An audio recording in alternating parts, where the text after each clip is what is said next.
This is CBC Here and Now.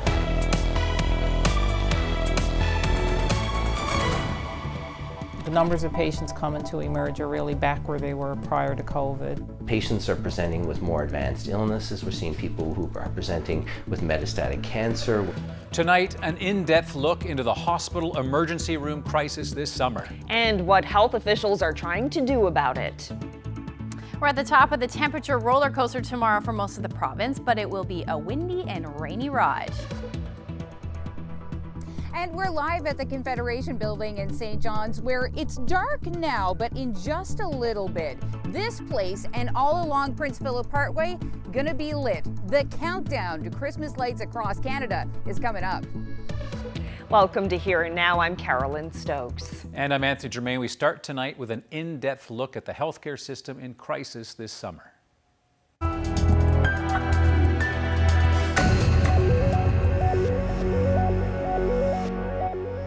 When one domino falls, so do the rest, and in many ways, the same can be said with healthcare. CBC News obtained documents that give a behind-the-scenes look at a health system in crisis this summer when emergency rooms in St. John's were packed and sick people waited hours and hours for help. And now, months later, Here Now's Ariana Kelland asks, what's changed? Unfortunately, if I were to get sick right now, it would be a trip to the ER. I've worked in emergency 20 years. I've never seen that many people waiting to be seen at a midnight on a shift. Paramedics need to be out in the streets, and if they're stuck in the hospital in the emergency room, then they're not out in the streets helping people. These patients are, and rightly so, they need to be seen by someone. Is it an emergency department? No. It's late in the evening on June 23rd, and a vice president with Eastern Health is trying to manage a capacity crisis. Debbie Walsh plays a high-stakes game of chess, moving patients from one department or hospital to another in an attempt to free up space. She has her work cut out for her. Walsh's email is one of hundreds obtained by CBC News through access to information on Code 111 meetings. That's when officials drop everything to manage overcrowding, when either the hospital is over capacity or when they expect it to be.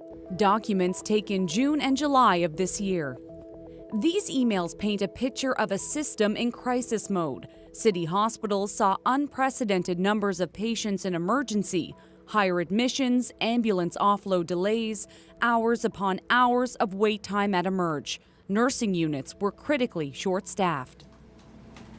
Liz Kennedy is an executive director with Eastern Health. She's responsible for adult emergency programs. It was definitely one of the most challenging periods for those probably week or more. We have seen, I guess, in the last 6 to 8 months, the numbers of patients coming to emerge are really back where they were prior to COVID. It wasn't one thing that caused the patient jam, but rather the combination of other healthcare challenges converging at one place. Add in COVID and summer vacation, it was a perfect storm. We've heard numbers out there around the number of people in Newfoundland and Labrador that don't have a family doctor, and I think the most recent numbers might be as high as close to 100,000. So we definitely get a sense that the lack of access to a GP is certainly impacting people's ability and coming to the emerge. Dr. Steve Major knows that all too well.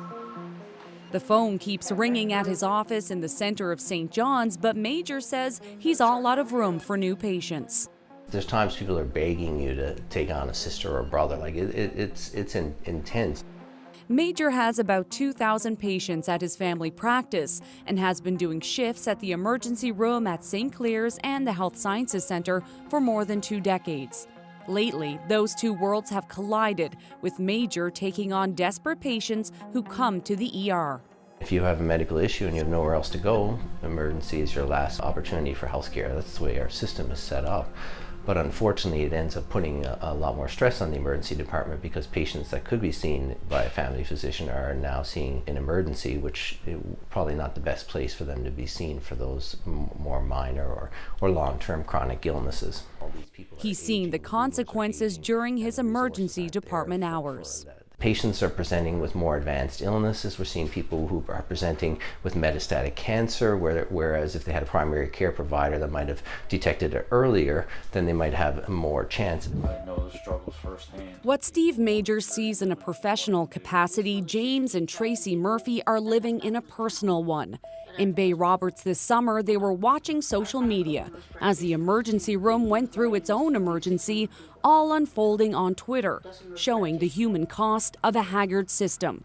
It was like looking into their futures. It's scary because I'm one of those people, an 811 call is not going to suffice. I need regular diagnostic imaging and testing. I have an autoimmune disorder, so I'm very vulnerable. Like an estimated 1 in 5 Newfoundlanders and Labradorians, the Murphys are without a family doctor. We've tried in St. John's, we've tried Holyrood, we've tried Carbonear, we've tried Whitburn, we've tried Victoria. Nurse practitioners are taking appointments 4 weeks in advance. They also have their own patients. They've had to visit emergency rooms in Carbonear and St. John's before. James has diabetes and needs regular testing. He says he and his wife are left with no other option but to visit the ER in place of a family doctor. The doctors, they're swamped. The nurses that are there, they're overworked and working overtime, probably doing a double shift, and through no fault of their own. But yeah, as a patient, walking into that doesn't really leave you feeling very, what's the word, relieved. Relieved. And it wasn't just doctors working in overdrive. We just have nowhere to put anybody and just no staff to take care of them. So that just leads to an environment that's, one, violent, aggressive, and just we cannot care for the patients that we need to care for them. So that was the summer. So now we're 6 months later. How would you describe the current situation? The current situation hasn't changed. We still have 50 RN vacancies in long-term care. Coffey says the province is down 500 nurses, a number she suspects will increase as more nurses leave the profession due to stress and retirements. Everybody deserves a work-life balance. Every registered nurse in this system. And our patients deserve better. Because when you have physically and mentally exhausted nurses, your patients are not getting your 100% care and attention. Debbie Walsh wears many hats at the province's largest health authority. One of those jobs is clinical efficiency. Although patients were presenting to emerge and they were higher acuity, we also have increased pressure of patients that have to present for tertiary level services, because we are the tertiary level site. And they were coming from other regional health authorities, from other sites within our own eastern health sites, from our rural sites, if they require that higher level of care. Walsh says since early summer, she's helped change the way capacity issues are handled. A new visual management system has been added to see exactly where patient flow is tight.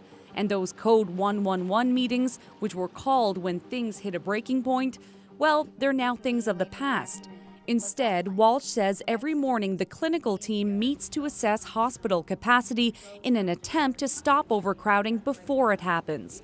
Not just at the ER, but in every department. So it's much more proactive, and as well, we've seen the benefit of that is it now embeds the conversation every day into our clinical leadership team. So it's a part of their conversation every day that they work as it pertains to patient care. Even with those changes, they say capacity remains an issue. It's something that's being felt throughout all aspects of the healthcare system, paramedics included. Over 4 days in June, 54 ambulances spent an average of more than 2 hours in offload delay, just waiting to drop off patients. The longest wait, 8.5 hours. They can't just simply drop the patient onto the floor or into a bed that's not being staffed by emergency room nurses. So then the paramedics, like I said, are stuck there with the patient, providing care, continuing to provide medical care until a bed becomes available. That means fewer ambulances on the road and more red alerts when there's no ambulance available on standby ready to take a call. Since the summer, Goody says things have improved slightly, but he says it doesn't mean the problem has been fixed. We can't just turn our backs to it and say it no longer exists at all, because it is still there, and so we need to continually look at it and constantly be looking at it and constantly making changes.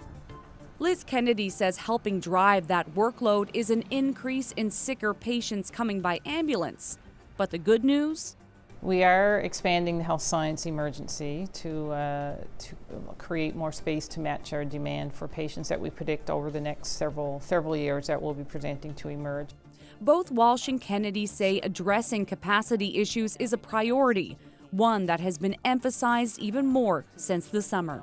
To say to people who've experienced lengthy waits in the emerge, we're really sorry for the experience, and we just want to keep working on ways to improve it so that the experience is positive, and that I want to reassure them, to Debbie's points, that this is something we're really focused on, and it's so important to us because it could be any of us any day that is in the emergency room or our loved ones, so we want to improve the experience for everybody. Ariana Kelland, CBC News, St. John's.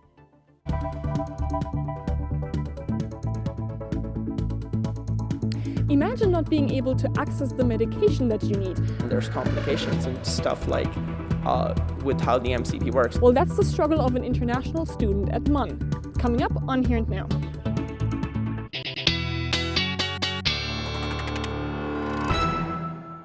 A fairly quiet day today across the province. A little bit of a break in the weather. We did see some flurries to start and a few showers for eastern areas of the island, but overall a pretty nice day out there. But our next weather maker is on the way, and it is prompting wind warnings as well as rainfall warnings for the Canagar and Burin Peninsulas this evening and then through the day tomorrow, and also prompting some snowfall warnings up through Makkovik, Churchill Falls, with blowing snow advisories for Makkovik. I will get into all the details when I come back.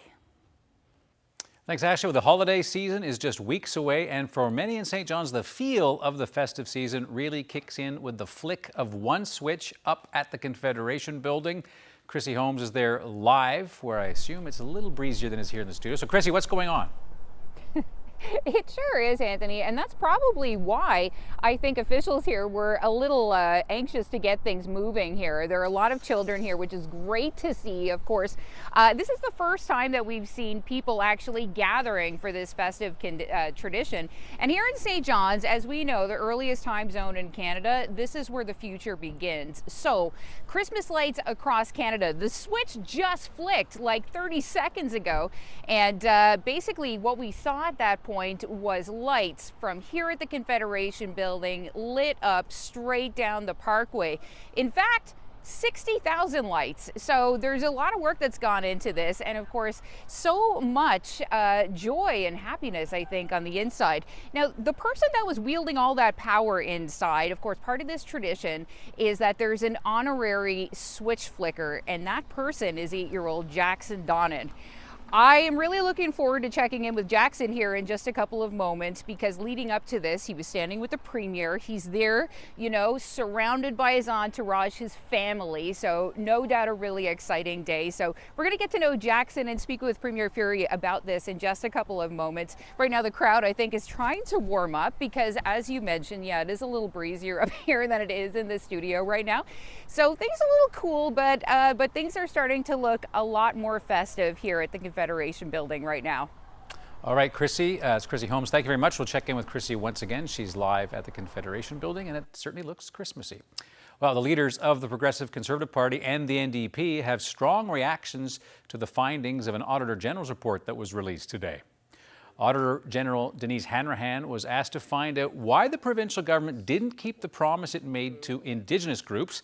In 2019, then Premier Dwight Ball's government committed to capping wetlands before the area above Muskrat Falls was flooded to create a reservoir for the hydroelectric dam. It was a measure that was recommended to control the threat of methyl mercury contamination. It never happened. Instead, the province paid tens of millions of dollars in compensation. The Auditor General said opportunities to meet deadlines were missed, and she was unable to fully understand why capping never happened. A capping project that could have cost $5 to $6 million ends up costing us $30 million.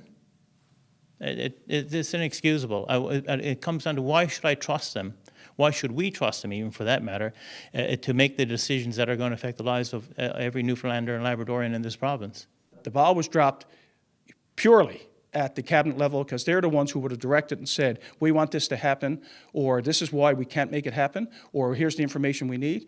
For a bureaucrat to take the full brunt of what happened here. That's not accurate, it's not correct, and it's not how an approval at this level would have been done. Cabinet are ultimately responsible, and so is the Premier.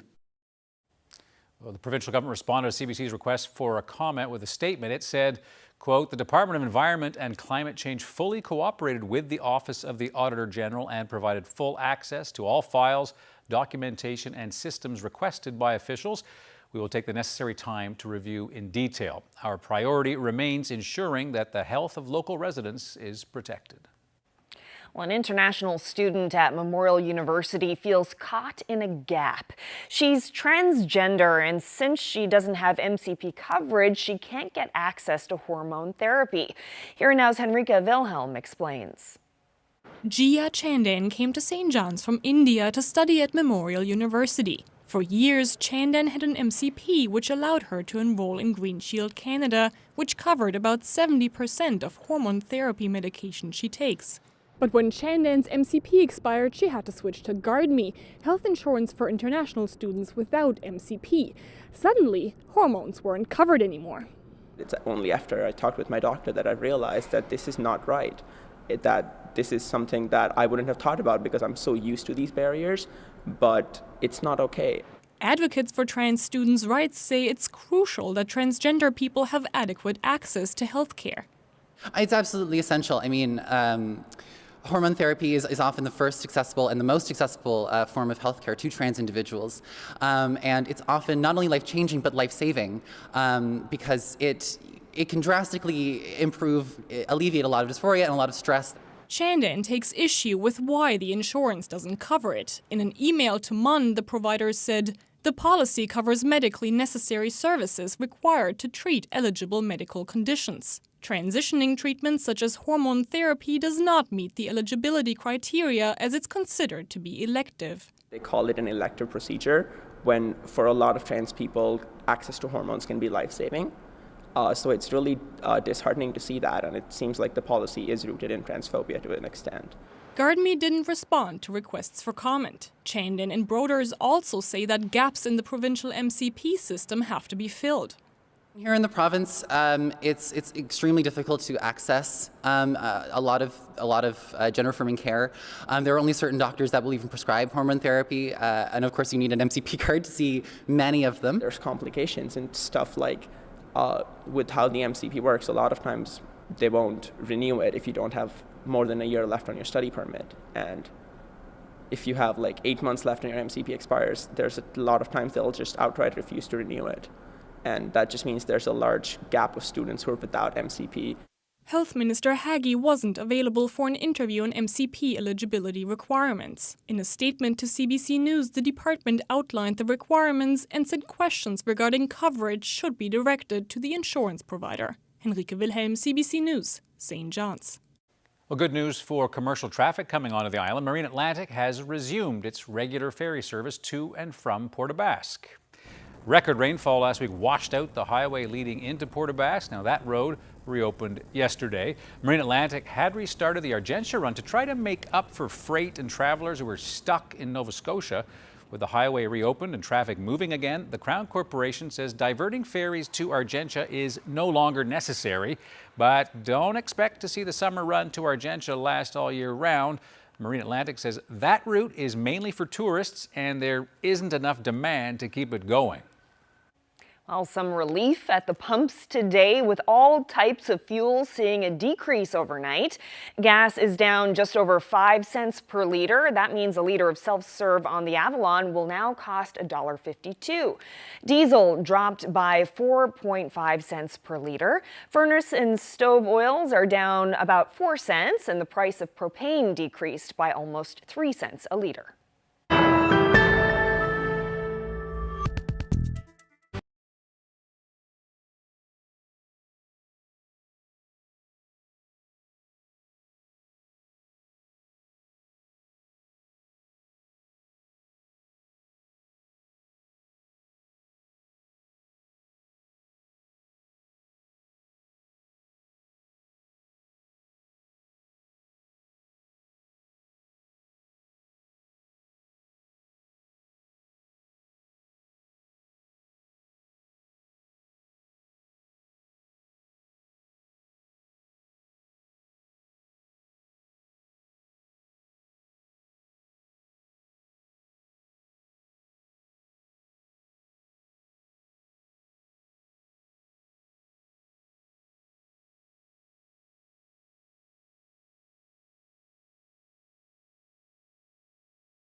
Welcome back to Here and Now. We're live from the Confederation building where things are starting to look a lot more festive.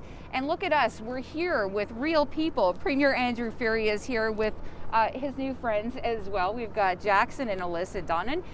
Premier, how good does this feel to actually be here with real 3D people tonight? Oh my God, this feels amazing. I mean, we all put in one heck of a year, and to come through it and to have a more normal Christmas than even last year is just spectacular. And for Jackson, I think it's a pretty special night. He get to start Christmas in Newfoundland and Labrador. It's pretty great after he put in a tough year, as did we all, but Jackson put in an extra tough year. So it's great to be here with people this year. It's fantastic. Oh my goodness. Well, as the Premier just so elegantly put it, Jackson, it's not just starting Christmas off here in Newfoundland and Labrador, it's right across Canada. Like, take us inside that moment when you were holding that switch. Like, what did the switch look like, first of all? Kind of like a small cube. And were you nervous? Like all those people looking at you? How did you feel? What? A little nervous. A little nervous? He was a rock star, though. Totally. And what did it feel like when you saw it all like work? Like, because it could have not worked too, right? That could have happened. I was kind of surprised. Yeah. That's the kind of face we have in the Newfoundland government to put off the fire display there. So, I mean, to be here right now, like with your family and friends, like what does it mean to you guys, brother and sister, to be here tonight? Good. Does it feel good for Christmas? Yeah. Yeah. Well, you know, Santa, I'm sure Santa was watching that. And Premier probably got a straight line to Santa, I would say. But, you know, things have just started off here, Premier Fury. I mean, this year, I think more than any, it's so great that Jackson had that honor to do that tonight. What does it mean, more largely, I guess, to be able to celebrate the 35th annual Lights Across Canada here tonight in this way with people? It's just fantastic. I mean, as you suggested, it's the 35th anniversary of this. We're starting Christmas in Canada. We all know we're special here in Newfoundland and Labrador, but we're extra special tonight. And it means a lot to be Premier during the Christmas season, especially after the hard couple of years that we've all put in, to see people getting together again with family. It's the essence of who we are, and to be able to do it again, it means a lot. It means a lot to me. It means a lot to all of your viewers. It means a lot to Jackson, his family, to Minister Lovelace. This is what it means to be Newfoundland and Labrador, leading the rest of the country, not just in Christmas, but in all kinds of other events as well. Minister Lovelace, I didn't mean to be rude. They're wearing these like stringy lights. They're kind of like taking up the foreground attention here. Merry Christmas to you, by the way. Merry Christmas to you. This is an exciting evening, and I'm really dying to know. So Christmas starts with you guys here now, the festive season. Is there anybody that you want to say hello to, happy holidays to, any wishes you want to send out? Teachers, friends, doctors. How do you think? Come on, everyone's going to be asking for your autograph tomorrow in school. Yeah, that's right. Say thanks to all the nurses and doctors in the hot January. There you go. Good job, Jackson. Good job. Thank you well so said, much. bud. Well said. Well said. And listen, it is such a pleasure to have met you, all of you. So great to everybody be here this evening. And you know, if it's not snowing, and we can blame Ashley Brawweiler for that, but that sure wouldn't have been nice, wouldn't it, if we had a couple of snowflakes? But she did bring the wind, Ashley. We are grateful for that as well. Thank you very much.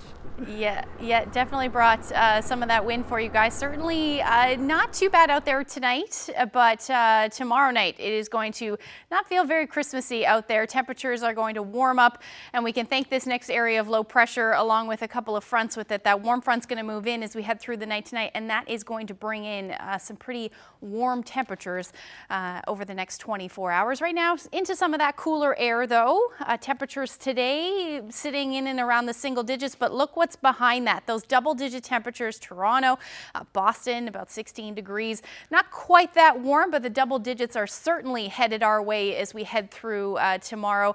But right now, those temperatures still in the single digits. These were the daytime highs across the province. 6 degrees in St. John's, 3 in Twillingate, and we've got those temperatures into the minus single digits up across most of Labrador. Makovic at -6 right now, and Nain at -10. Now, currently, those temperatures haven't really moved much, and this is really where we should be sitting as our lows for tonight. The temperatures are going to climb as we head through the overnight. 4 degrees right now in St. John. So Not at all a bad night out there, but those temperatures should hover in and around here. These will be the lows, and they're actually just going to continue to climb through the night. The winds are also going to ramp up as well, and we're looking at rain pretty much across the board. Up across Labrador, some snow. Lab City will see that snow develop tonight.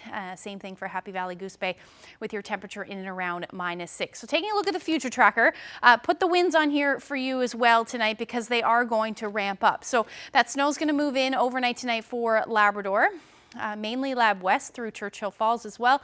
And then rain, the story for the island, that will get heavy at times as we head through the evening hours tonight, and then those winds will ramp up. So we're looking at widespread gusts anywhere from 60 to as much as 80 kilometers per hour, and that will continue and even strengthen as we get into the early morning hours as well. Some areas, especially in along the coast with these southerly gusts, could see those winds gusting in excess of 100 kilometers per hour. So that's why there are wind warnings for the Canaga Peninsula as well as the Burin Peninsula.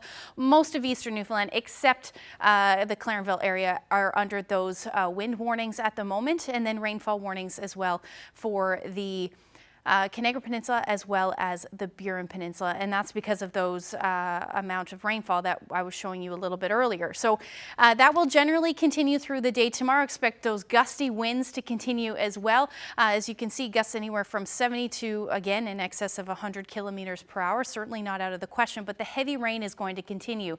We're looking at amounts falling maybe 5-10 millimeters an hour through the day tomorrow, and most of this should fall as snow except along the southeastern. Now we're seeing similar setup to what we saw last time with this system, with the transition through to rain. Again, that rain snow line just in and around Happy Valley, Goose Bay. So if it slides a little bit further south, you might see a little bit more snow than rain in the afternoon. But as we get into the afternoon and evening hours, all of that should change back over to snow. And then we'll eventually see that rain taper off. In behind that, though, that area of low pressure moving and bringing some cooler air with it. Then we're back into that snow squall setup into the evening hours and early morning hours on Saturday. So as far as that rainfall amount go, 50 to 75 millimeters is possible in those rainfall warning areas. Otherwise, we're looking at about 30 to 50 millimeters. Some areas will see between 10 to 20. And as far as the snowfall goes, you're looking at in the warning areas for about Churchill Falls in the valley, somewhere between 10 to 20 centimeters falling by the time we get into tomorrow afternoon. And then that snow will continue to head a little bit further north. So Makovic under that blowing snow advisory through tomorrow night, with those winds picking up, and somewhere between 10 to 20 centimeters of snow as well. So that's a look at tomorrow's forecast. We'll look ahead when I come back.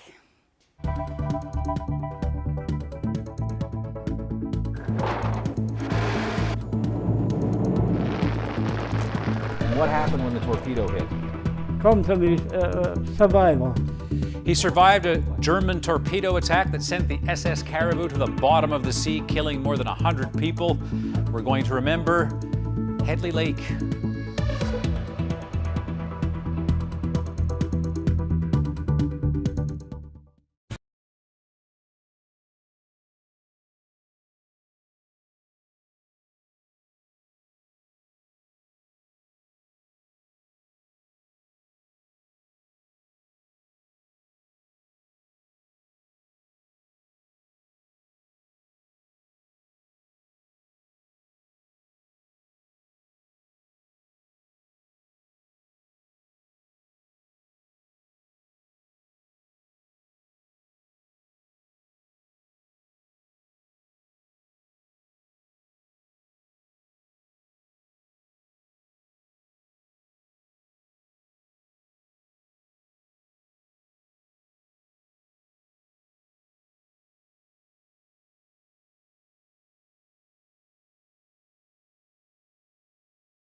This season, we want to be together, and magically, we are.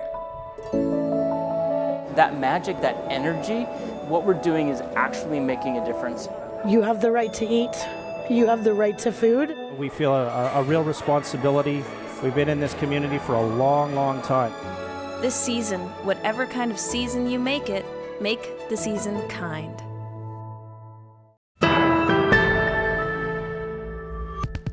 One of the last remaining veterans of the Second World War has died at the age of 103. Headley Lake from Fortune was also the last known survivor of the sinking of the SS Caribou.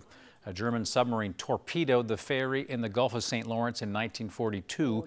Now, he managed to escape the sinking boat in total darkness, but 136 people were killed, including 10 children. In his 20s, he joined the British Royal Navy, and he became something of a legend on the Burin Peninsula, and people in his hometown are remembering him today. I'll say he was the poster boy for the Legion in Fortune. Very proud. And we also have a Sea Cadet Corps there, and I was a part of that corps when I was a child, and I can remember every Remembrance Day, you know, standing at the monument with this man who we had been told the story since we were small kids, but how he had survived this, and just being in awe and being able to stand there with him, you know, at the monument.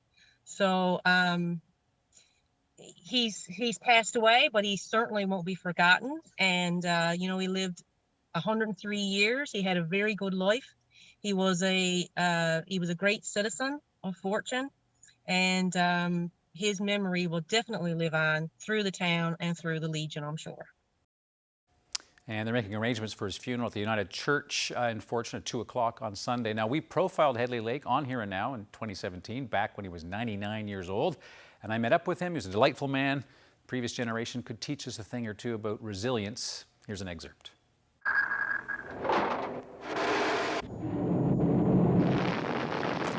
And what happened when the torpedo hit? Come to me, survival. What was the sound like? Oh, to the big bang. Yeah, come to me, torpedoed. How did you escape? After a bit, I got out to the door. When I turned, the rail was going underwater. So was the caribou listing? Was it tipped? Yes, over on the side. Right. Over on the side. So I swim right clear of her then. So you jumped? No, I never had to jump. I was right in the water. Water was facing me. As soon as you got to the top, you were in the water? Yeah. After I swam so far, I seen a woman struggling in the water, so I threw her the life out. Now, she shot me all right, but she was going with her frantic. She was trying to keep her in a lot of water. Did you ever see her again? Not very long after now. From the time the torpedo hit to the time the caribou went down, how long would that have been? Oh, not very long. 10 minutes at the most, I say. What do you remember most about that night after you were in the water? Oh, I was in the water swimming. I didn't know where I was to. When it started to come daylight, I seen a stick on the water. It looked like a dome. So I started swimming to it. What was it? No, this was a raft with people onto it. After I gradually swim, they got nearer to it. I could see then there's people onto it. So I swam and they let me get onto them. Then I stayed there on the raft then so we got picked up. Boat Right. come and picked us up. When you look back at that day in your life, was that the saddest day? I suppose you could say it for it, yeah. You know, to say it, to see all them lives lost, couldn't have been much worse.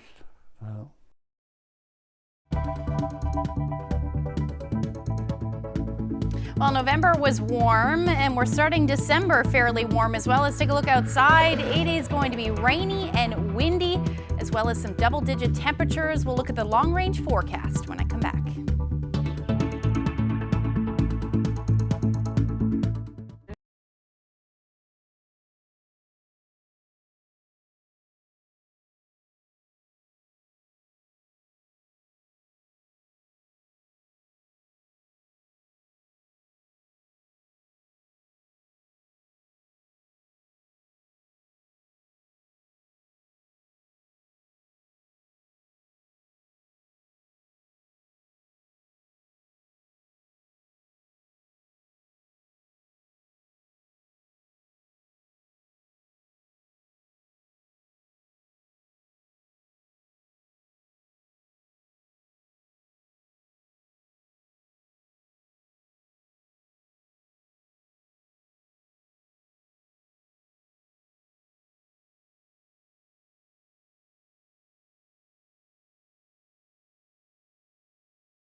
making music just because they can. This week on our For the Love of Music series, video producer Mark Cumby tells us about the husband and wife duo Land of the Lakes.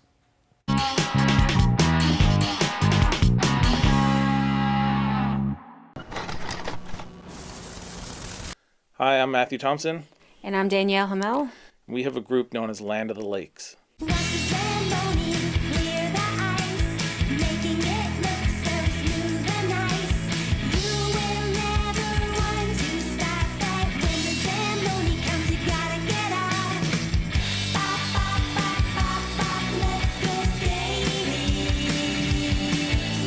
And we've been playing since about 2003, so we've had a couple different bands over the years, Yes. writing, recording songs together. And he was always writing music, and it was new to me to write my own music. So it was me singing on songs he had already written.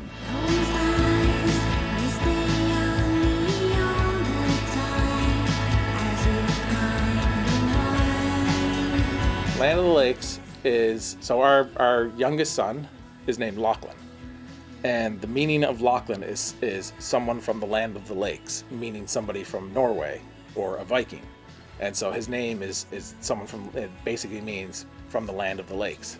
And so we thought that was a cool kind of sound and went with that.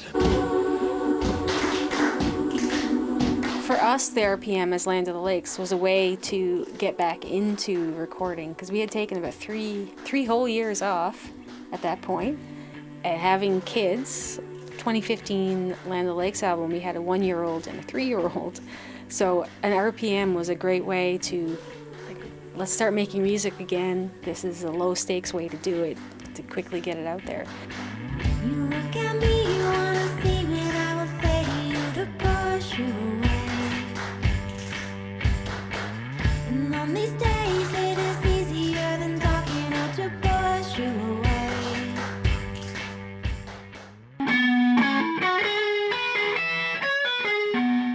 So we've had stuff just over the years that have just been demo thing, and then we sit down together and we kind of take those ideas and structure them out, and a lot of them don't have words on them yet, which hence just the little melody playing along. We sat down, so we had a long list of like iPhone demos. Like this is a song, but I think we sped it up. We hummed an idea, he played a guitar idea, and like, I like this one, can we flesh this one out, yes or no?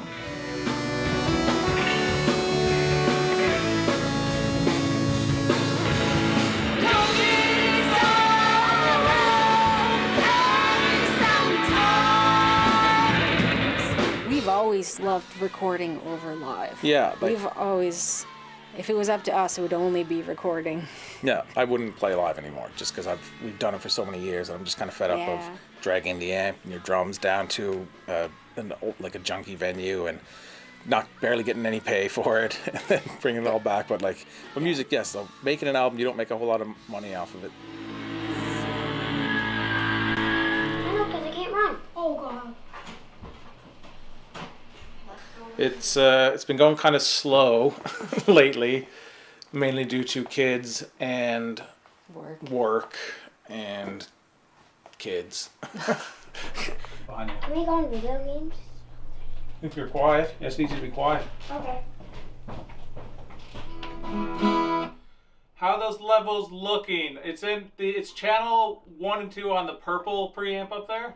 That seems fine, they stayed in the green. It's a passion for us. It's a love. We both grew up loving music, playing music. We now have other jobs and lives, but we still love to go back to it. That's our biggest thing that just makes us happy, I guess. I've thought actually a lot about why they still do it, and I've compared it in my head to a puzzle that's not finished yet. So there's always another. Why would I stop now? I don't know where this is going to go next.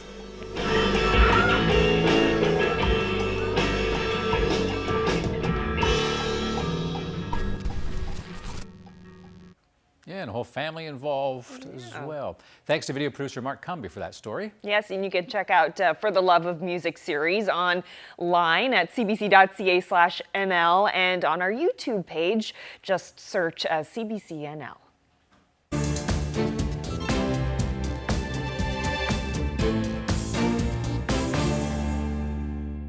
The government of Ontario has announced it's lowering the age restriction for receiving a COVID vaccine booster. Beginning Monday, December 13th, individuals aged 50 and over will be eligible to schedule their booster dose appointment. In addition, effectively immediately, individuals receiving dialysis are eligible for a third dose of the COVID-19 vaccine. Those on dialysis will have to wait 56 days from their second dose before receiving a booster. All others who are eligible for the shot will have to wait 168 days, or about 6 months, from their second injection. Also, starting today, Alberta has lowered its age of eligibility for a booster to 60. The province has a plan to get the age down to 18 years over time. The United States is imposing new travel restrictions because of the rise of the Omicron variant. President Joe Biden made the announcement this afternoon. All inbound international travelers must test within 1 day of departure, regardless of their vaccination status or nationality. This tighter testing timetable provides an added degree of protection as scientists continue to study the Omicron variant. Now, the one-day test would apply to U.S. citizens as well as foreign visitors flying into the States. It's expected to take effect as early as next week. And there was no word on whether the new policy may be changed in the coming days to apply to people making land crossings as well, obviously of importance to Canada. The U.S. is also extending mask mandates for travel on planes, boats, and public transit right through the winter. The moves are designed to encourage Americans to get tested and vaccinated. Other measures include free COVID tests, more booster shots, more family vaccination clinics, and more treatment supplies.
This year, we're connecting more, we're sharing more, and we're helping more. This season, whatever kind of season you make it, make the season kind.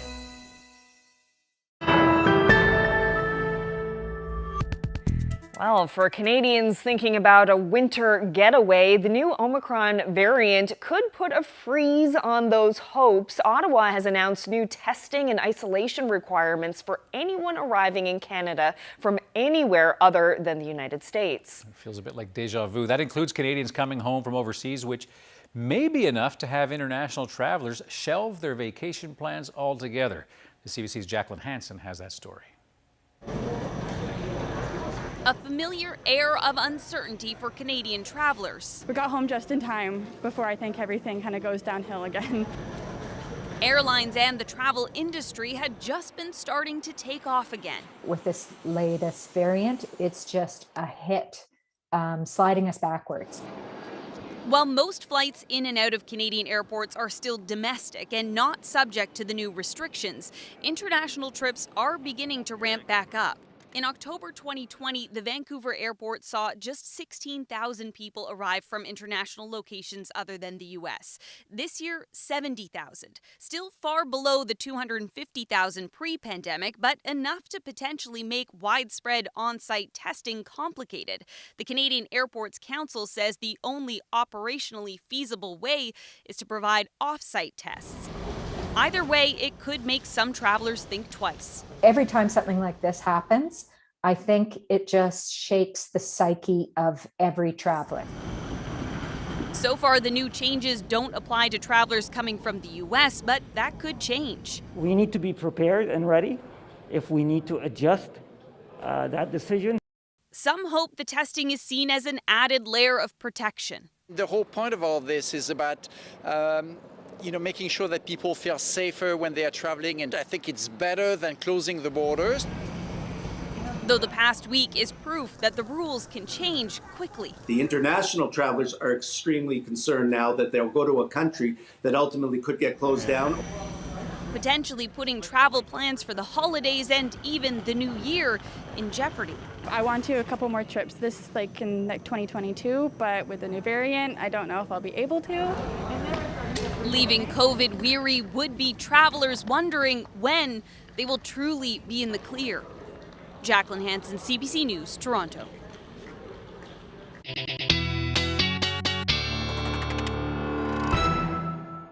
Oh boy, things are always changing. Let's think about something nice. The weekend starts tomorrow. Tomorrow's Friday. That's right. So how's the weather looking for tomorrow? Well, it's going to be rainy, like we talked about a little bit earlier today. Also warm.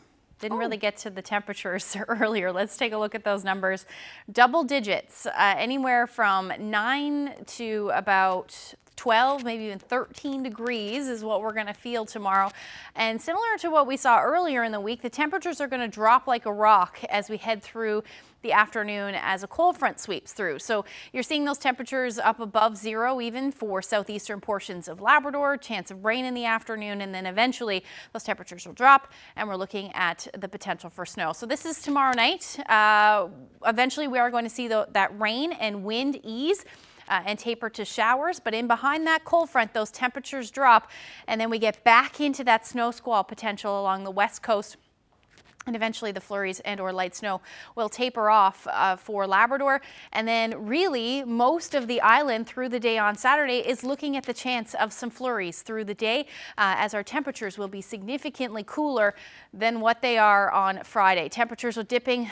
Most places for the island will see below zero temperatures. The further east you go, hovering near or a few degrees above zero as the daytime highs. But, you know, a little bit of mix of sun and cloud, but that chance of flurries still in the mix as well.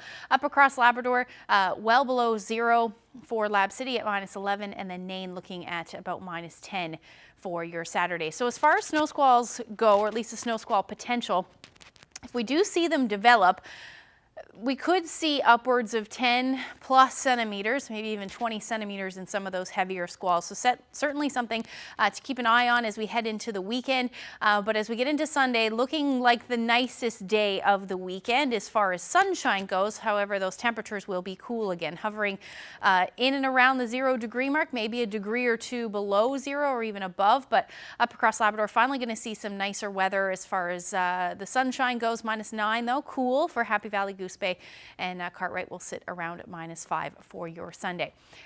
After that, another roller coaster ride of temperatures. We're going to stay in and around within a couple of degrees of 0 as we get into the beginning of the week, but then look what happens on Tuesday again. Another warm up, 13 degrees, rain and wind associated with that one as well. And we're looking at a similar forecast for eastern areas, rather central areas of the island, as we see those double-digit temperatures, 10 to 11 degrees for both central and western Newfoundland as we get into midweek. And then look at what happens late day, back down to -4. So the potential for some flurries will be there for you as well. For eastern Labrador, you're looking at temperatures in and around -11 by the time we get to next week. Some more snow on the way. It will follow snow. Chance we could see that change over to rain briefly and then back down again, -14. Look at that temperature change, 11 to -14. It is just, it's incredible actually. And then for western Labrador, you're looking at your temperatures in the -teens. Had to share this photo pretty quickly. Sunrise in Port Rexton. Tracy shared that great shot with us. If you have any weather photos, send them to nlphotos@cbc.ca. Very pretty. Yeah, chilly one. It is. Wonder if we're going to be seeing a lot of that yo-yo temperature happening over this winter. Yeah, wouldn't be surprised. Very similar setup to what we saw last year, and this is a lot of what we saw last year. So keep an eye on it. For sure. Yep. Well, that's it for us. Thanks so much for joining us. See you tomorrow. Good night.